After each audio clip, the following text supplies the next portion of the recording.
In the last tutorial, we learned how to load drums into Impulse, which is our drum machine. In this tutorial, we are going to learn how to create some sounds with it.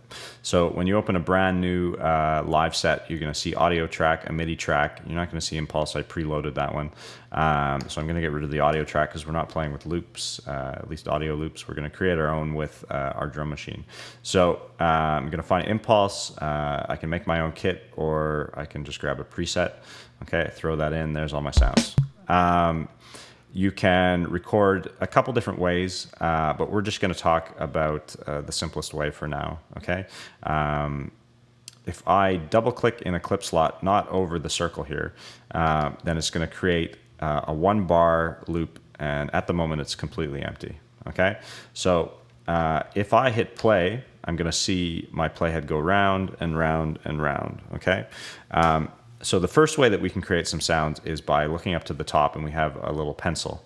Okay, if we click on the pencil tool, then we can go in here and we can start drawing out notes. Okay, now you notice there's a bunch of names here, okay, and they correspond with the sounds that are in your drum kit: kick, snare, tom, 7, etc. So kick, snare, tom, 7.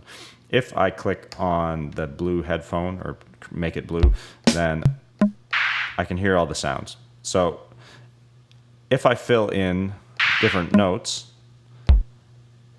as the playhead hits those notes, you're going to hear the sounds. So I'm going to go and hit play on my clip. Okay, so you can go in there and you can create, you can fill it with stuff. Okay, and it's going to generally sound in time, because when you use the pencil tool, it's going to snap it to a grid, and the default grid is a 16th note grid. Okay, we can change that grid if we want, okay, by going to the options menu and either narrowing it or widening it. And if you want to swing it a little bit, then you can try the triplet grid and see what that does. Okay, so if I narrow the grid, now it's 30-second notes, so you're going to notice those hi-hats are playing a lot faster. If I make it 64th, and you can keep going up to 1/16,000th or something. It's ridiculous. So if we go the other way, so we're back to 16th notes, we can make 1/8 notes, okay, quarter notes, half notes, etc. Okay, so that's the easiest way, and we've already created something, but it sounds like a bit of a mess. It doesn't sound like much. People's tendency is to write their names and throw in a whole bunch of notes. You want to keep it pretty minimal, because you're going to start layering things on top of each other, and it can get really busy really quick. Okay, and keep in mind that, you know, if I stack a whole bunch of notes at the same time, all of these are going to play at the same time. And when you're thinking of a drummer, the most he can play is you know, he's got 2 arms, 2 legs, so you figure it out.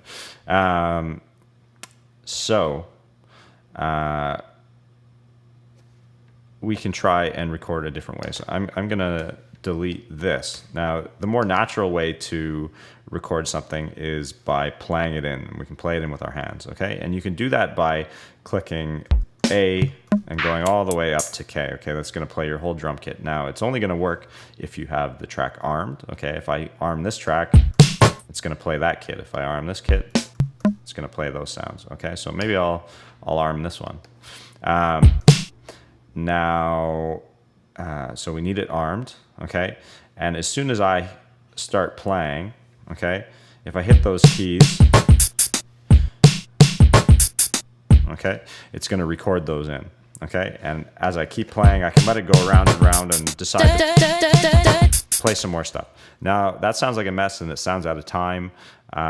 It may seem somewhat in time because it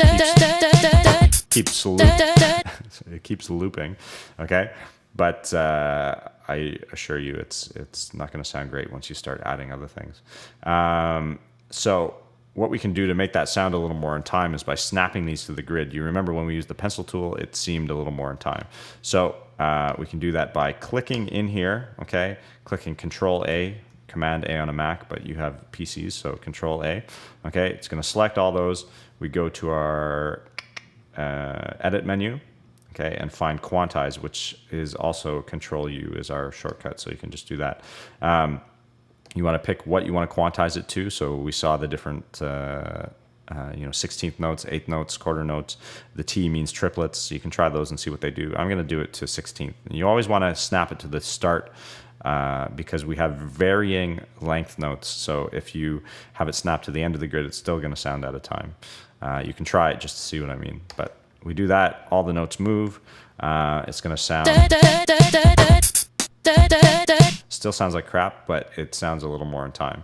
Okay, if we want some kind of reference to hear that, we can click on this button up here. Now this is going to activate our metronome. Okay, so it's going to count in with us. Okay, still sounds like a mess. So we can quantize it after the fact, but we can also go into our edit menu and pick record quantization. And if we pick one of these, I'm going to pick 16th note quantization, then it's going to snap things to the grid right after we play it. So if I go in here and play something now, I've got my metronome on so I can listen to it. I can sort of count in time. If I find that that's a little too fast for me, I can slow the tempo down. Maybe I'll slow it to 100 or so. Okay, and I can play along when I'm ready. Okay, and you notice it snapped it to the grid, it sounds in time. I'm going to stop it so I can find the next sound I want. I want to play that, because if I start auditioning the sounds while it's playing around, it's going to record what I do. So now I'm ready to record. I'll hit play again. Okay.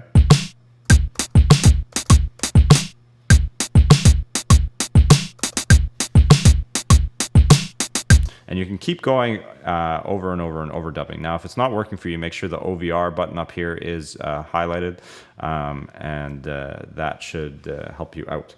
Okay. One thing I didn't mention: if you're finding that the sounds aren't working, okay, it may be because you're not transposed correctly. Okay. Now, what that means is the keyboard is pretty short, okay? But if you look at a piano or something like that, it has way more keys. So we can select where on the keyboard, where on the musical keyboard your physical, sorry, your computer keyboard is sitting. So if I hit the Z key, it's going to go down the musical keyboard, and if I click X, it's going to go up. Okay, so if you notice down here in the bottom, when I click Z or X, it's telling you what your current octave is, and we want to be between C3 and D4. So if I click on the X, I'm going to go C4, D5, C4, D6, so on. So I want to click on the Z now and go back down to C3 to D4. Okay, so now I have all those sounds, and I've recorded something, and you got your first clip.